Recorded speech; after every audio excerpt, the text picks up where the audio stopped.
Comissão da Assembleia Legislativa do Amazonas recebe varejistas de Manaus para avaliar as propostas do projeto de lei do programa Cesta Básica Popular.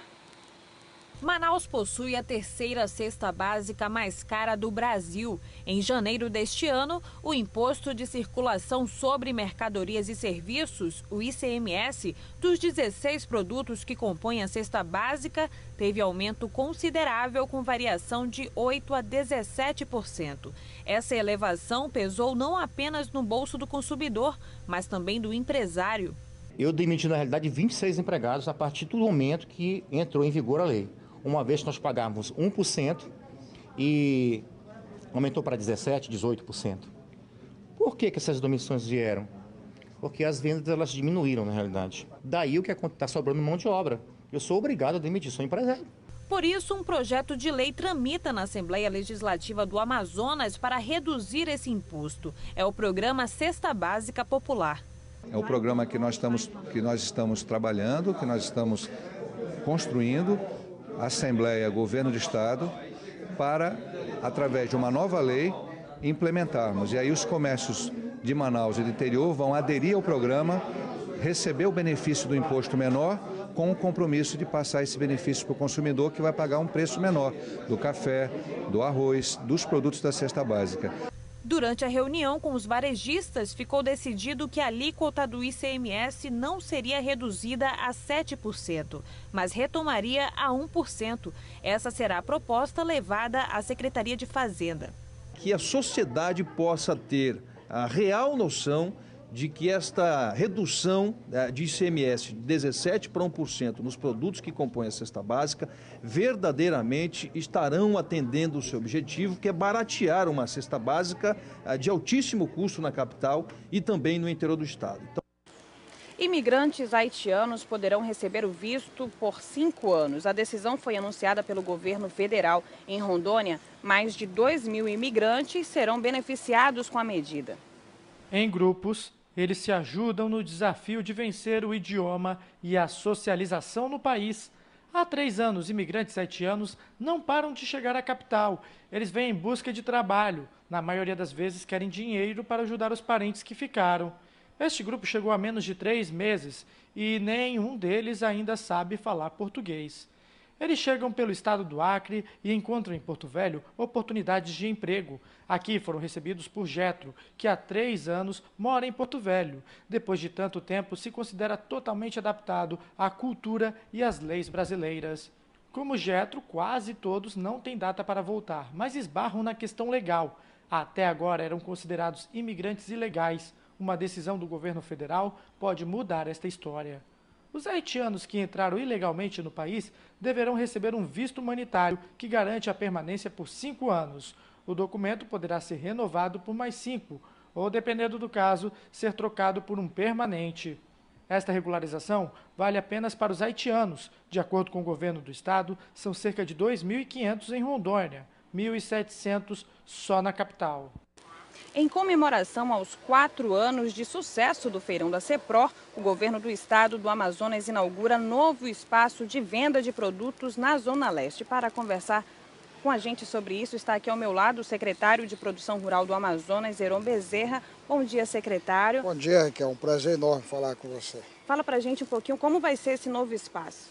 A primeira questão é explicar que quando nós chegamos na CEPRO, não havia nenhuma feira mais de produtor. Eu acho que esse dado é fundamental para que o consumidor entenda que ele barateia a sua cesta básica, o seu consumo, se ele comercializar, se ele comprar diretamente do produtor, eliminando a figura do atravessador.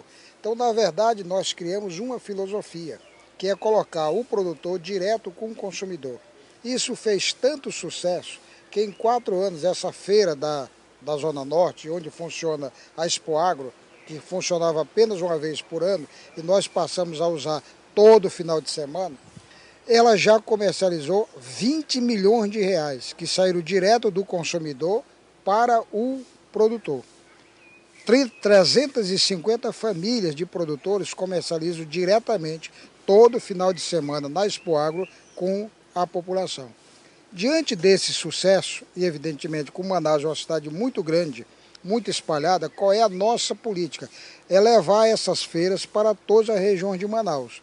Então a primeira é na Zona Norte, nós vamos inaugurar agora no sábado, a segunda na Zona Leste, exatamente onde fica o colégio, o antigo Colégio Agrícola, hoje o IFAM, o Instituto Federal de Educação do Amazonas, que é a antiga Escola Agrotécnica de Agropecuária.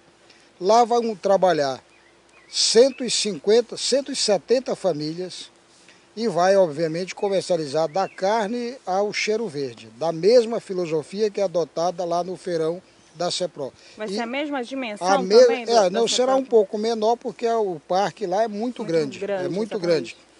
Lá tem 350 produtores, a outra terá 170, é mais ou menos a metade.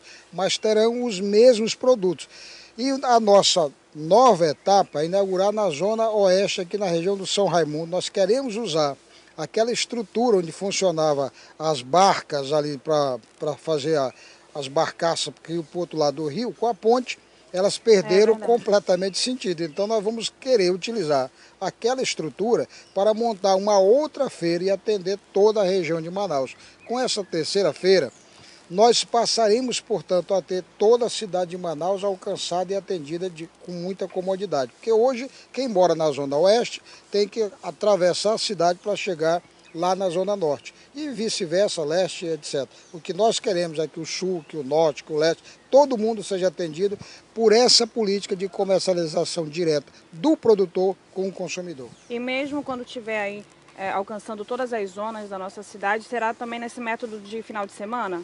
Todo final de semana, porque nós entendemos que o produtor ele precisa da semana para trabalhar, para produzir, e do final de semana para comercializar. Não pode ser diário, porque isso vira feira obrigatoriamente de comerciante, né? Se uma pessoa está vendendo o dia inteiro num determinado ponto, ele não é produtor. Essa é a primeira constatação óbvia, né? Porque então a pergunta seria lógica, em qual momento ele produz, né? Como isso é feira de produtor, para o produtor, para o agricultor, para a agricultora comercializar direto com o consumidor, nós entendemos que só pode funcionar aos finais de semana. Essa feira, Raquel, fez tanto sucesso que eu tenho hoje assim, muito orgulho de dizer que dezenas de produtores desses compraram o caminhão, compraram o carro, melhoraram de vida. Porque o que nós queremos, em última análise, o que o governo do estado quer, o que a CEPRO luta, é para que todo mundo viva bem. E nós entendemos que é dessa maneira, como diz a filosofia do nosso governador Omar, é criando oportunidades para homens e mulheres do campo que nós vamos melhorar a vida das pessoas. E a gente já tem aí um prazo para essa terceira feira que pode chegar? A nossa meta é até o meio do ano, já agora, julho, a gente tentar estruturar essa outra feira, né? É evidente que eu dependo ainda da autorização legal dos proprietários, que é o próprio governo, mas tem secretarias que coordenam aquilo, que é dona legalmente, ou seja, eu preciso administrar essa questão, mas entendo que isso não terá muito problema, até porque o governo é um só e nós precisamos usar os melhores espaços, os espaços que nós temos para dar a melhor utilidade possível. E nesse caso, eu creio que não há, no momento, uma utilidade melhor do que essa de tornar um local produtivo, comerciável para produtores e consumidores. E oferecer esses produtos saudáveis. Exato, e baratos, porque, por exemplo, está uma confusão aí com tomate e farinha. Lá vai ser a R$4 o quilo do tomate, por exemplo. Pra você ter uma ideia, está no supermercado 12, 13, lá vai ser 4. E, obviamente, a farinha no ano que vem, lamentavelmente, vai cair muito de preço. Quando eu digo lamentavelmente, é porque se é bom para o consumidor a queda, para o produtor é ruim. Porque o ano passado, para você ter uma ideia, a farinha custava R$1,50 o quilo para o produtor. Esse ano ela foi a 7, 8, até R$10. Por quê? Porque nós perdemos 40% na cheia do ano passado. Algumas pessoas disseram, não, mas a farinha só é produzida em terra firme. Não é verdade. Você produz em terra firme e em várzea alta. Só que com uma cheia daquele tamanho, essa chamada várzea alta é também atacada e, no geral, a nossa produção de farinha é praticamente toda na chamada várzea alta. Porque é aquela várzea que tem menos toco, aquela região que tem menos galhos, etc. Então se produz ali. Com a cheia monstruosa, enorme, histórica, a maior de todos os tempos que nós tivemos no Amazonas, nós perdemos 40%. O produtor não teve maiores problemas, porque nós colocamos 200 milhões de reais em financiamento com 40% de desconto. Foi um dinheiro que nós conseguimos junto à presidenta Dilma, graças à intervenção da senadora Vanessa, do governador Eduardo Braga, nós conseguimos uma linha especial de crédito para o Amazonas pela primeira vez na história, de 200 milhões de reais para financiar produtor com 40% de desconto. A coisa era tão generosa que o produtor não acreditava, porque se você emprestasse, por exemplo, 10 mil reais, você só ia pagar 6. 4 mil era doado, era adimplência se você pagasse no tempo legal. Portanto, o produtor não teve maior problema, porque nós compensamos.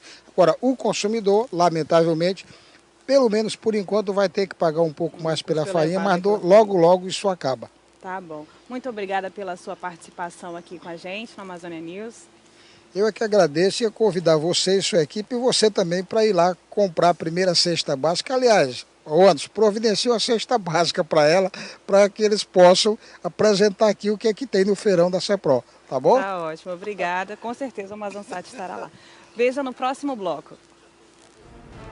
Doutor Wilson Alecrim é reeleito para o cargo de presidente do Conselho Nacional de Secretários de Saúde. Nós voltamos já já.